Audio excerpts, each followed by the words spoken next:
Okay, this next section deals with the Norman conquest of England. And remember that Normandy is in northern France, so and they're descendants of the Vikings, okay? But they belong to the Kingdom of France, and there will be this really weird relationship between Norman rulers who actually become English kings. Who do they have their fealty with, or who do they remain responsible to?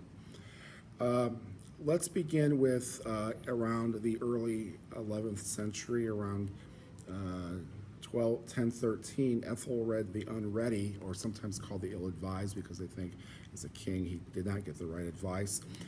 He is conquered by the Danish, by Denmark, and forced to pay quite a bit of tributes. And there's so much pressure put upon him that Ethelred and his wife Emma and son Edward are forced to flee to Normandy, so they're living in France. And Edward really becomes a part of the Norman environment. He really considers himself to be French because he lives there for so long.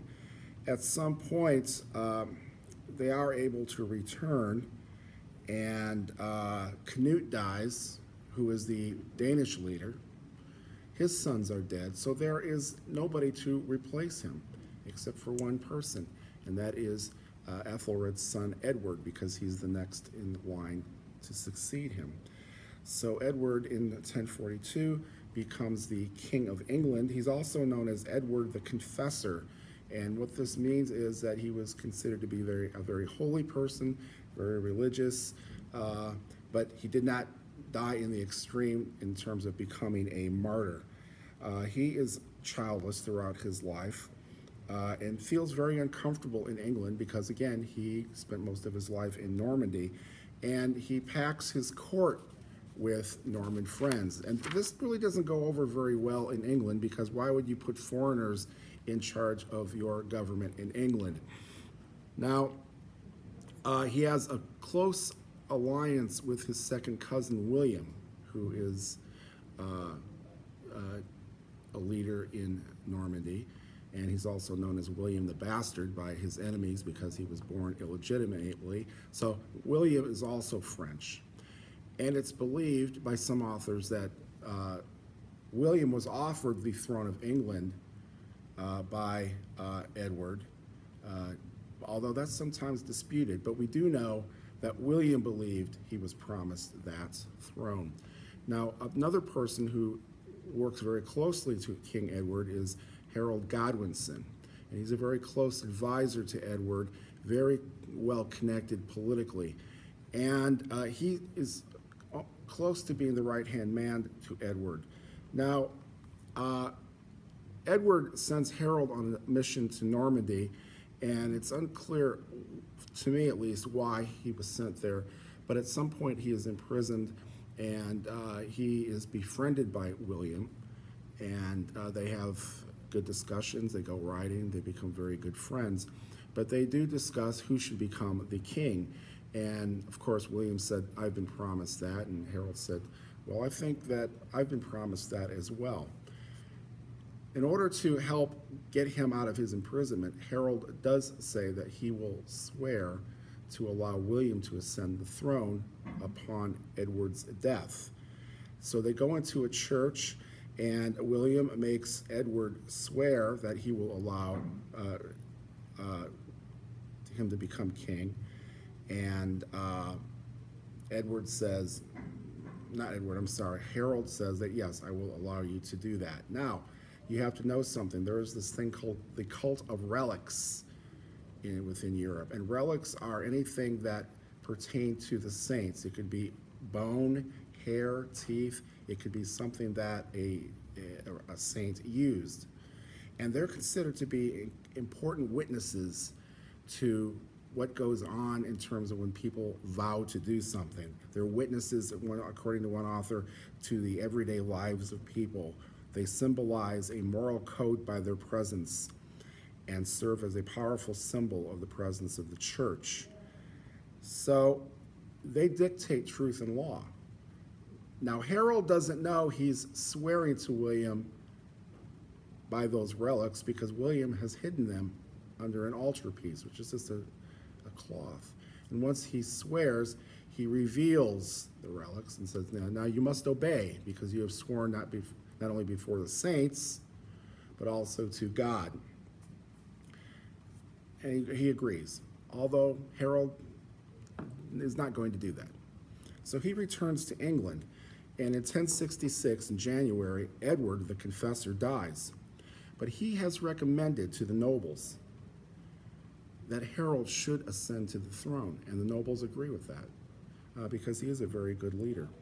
William goes absolutely crazy because he knows that Harold has already sworn to the saints that he should ascend to the throne, and he appeals to the Pope. And the Pope sends him a war banner and a ring with the supposed tooth of St. Peter. The tooth is a relic that's very powerful. And William wants to wage a war against Harold. Now, the only people that can really support him are the nobles in Normandy, but they don't want to fight a war with him. What good do they have to get in some kind of battle with England? But William agrees that if they do fight, he will promise them land. And that's good enough for the Norman nobles. So they arrange a force of 7,000 boats. And they do have some problems because the weather turns on them. And that's lucky for Harold because in the north, the king of Norway, Harald Hardrada, is attacking near Stamford Bridge. And he intends on going south and taking England for himself. Harold learns of this. He takes a large force of soldiers towards Stamford Bridge.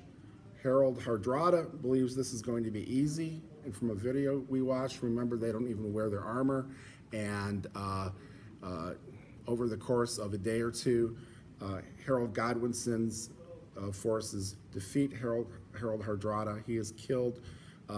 They return to Norway with very, very few ships left, so they're defeated. In the meantime, William has landed in the south near Hastings. And Harold Godwinson, remember, is the King of England now, gets word of that.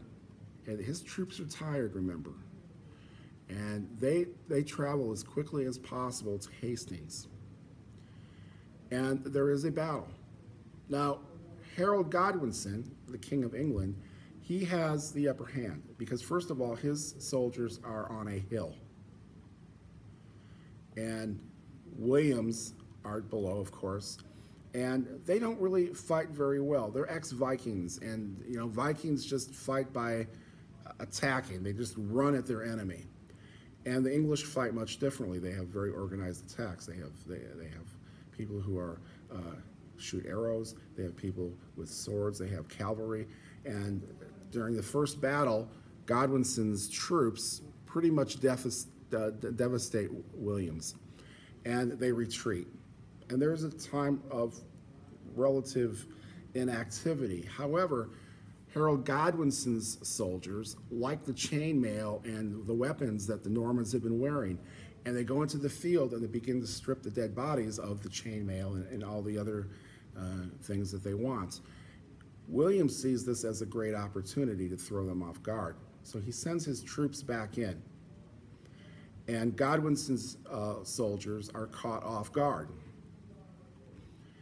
And the tables turn, and they're not able to defeat them. They cannot mount a force strong enough to beat William's troops. Harold Godwinson himself is killed in the battle by an arrow, supposedly that went through his eye. And William conquers Hastings. And he moves north and begins conquering neighboring areas. So he becomes the new king of England, a Norman who speaks only French, who is basically French, becomes the king of England. He brings in his nobles, he brings in to become lords, and he gives away land that he has confiscated from the English nobles. He brings in skilled Norman administrators to take care of his government, and this actually is a good thing because they help to organize the civil society of England.